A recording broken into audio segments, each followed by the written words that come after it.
حضور صلی اللہ علیہ وسلم اللہ پاک کی طرف دعوت دیتے تھے، اللہ کی عظمت بیان کرتے تھے، اللہ کی کبریائی بیان کرتے تھے۔ یا قوم اعبدوا اللہ ما لکم من الہ غیرہ افلا تتقون، اے میری قوم اللہ کی عبادت کرو، اللہ کو مانو، اللہ کی مانو، اللہ کے سوا کوئی تمہارا معبود نہیں، اللہ کے سوا کوئی الہ نہیں، اللہ کے سوا کوئی کام بنانے والا نہیں، اللہ کے سوا کوئی کار ساز نہیں، اللہ کے سوا کوئی مشکل کشا نہیں۔ قریش کے لوگ آئے ابو طالب کے پاس کہ اپنے بھتیجے کو سمجھاؤ کہ وہ ہمیں دعوت نہ دے، ہمارے الہوں کو برا بلا نہ کہے، اس سے ہمیں تکلیف ہوتی ہے۔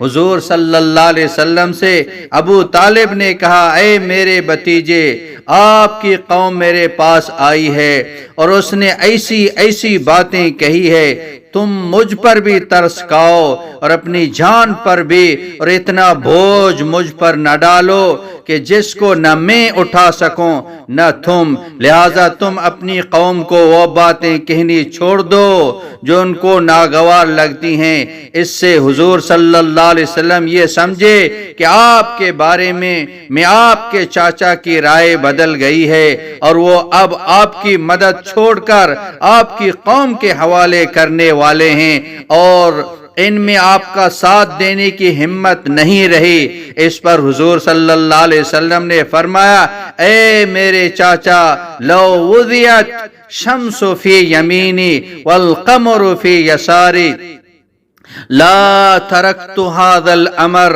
ما ترکت هذا الامر، اے میرے چاچا، اگر سورج میرے دائیں ہاتھ میں اور چاند میرے بائیں ہاتھ میں رکھ دیا جائے تو بھی میں اس کام کو چھوڑنے والا نہیں ہوں، میں اس کام میں لگا رہوں گا یہاں تک کہ اللہ تعالیٰ اس کام کو غالب کر دیں یا اس کام کی کوشش میں میری جان چلی جائے۔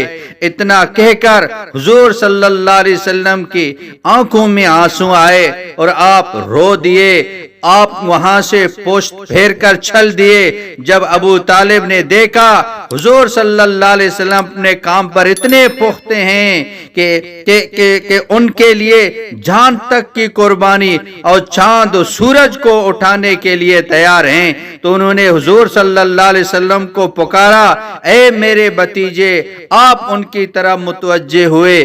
ابو طالب نے کہا، آپ اپنا کام کرتے رہیں اور جیسے دل چاہتا ہے کرتے رہیں، اللہ کی قسم میں کسی وجہ سے بھی تمہارا کبھی ساتھ نہیں چھوڑوں گا۔ جب تک ابو طالب تھے تو حضور صلی اللہ علیہ وسلم کی مدد کرتے تھے، جب ابو طالب اس دنیا سے چلے گئے تو قریش نے حضور صلی اللہ علیہ وسلم کو تنگ کرنا چھوڑ دیا۔ اگر آپ کو لڑکی چاہیے تو لڑکی دے دیں گے، مال چاہیے تو مال دے دیں گے، سرداری چاہیے تو سرداری دے دیں گے، لیکن اللہ کی طرف بلانا چھوڑ دو، ہمارے الہوں کو برا بلا مت کہو۔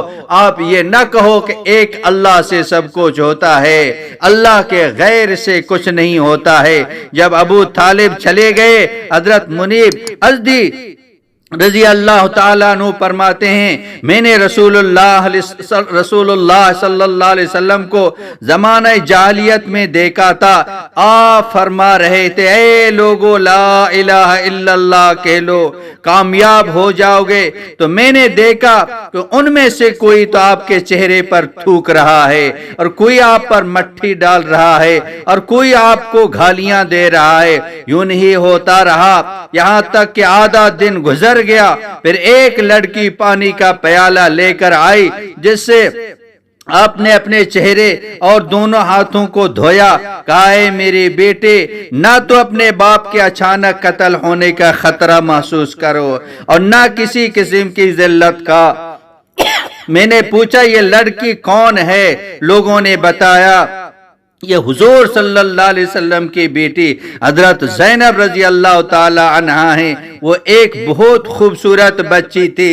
حضور صلی اللہ علیہ وسلم نے بہت ساری قربانیاں دے دے، یہ دین ہم تک پہنچایا اور صحابہ کرام نے پوری دنیا میں اس دین کو پہنچایا۔ اب میرا یہی کام، تمہارا یہی کام، مردوں کا یہی کام، عورتوں کا یہی کام، اللہ کا کلمہ پوری دنیا میں بلند ہو جائے۔ انبیاء کی یہی فکر تھی کہ ایک ایک انسان جہنم کی آگ سے بچ جائے، جنت میں جانے والا بن جائے۔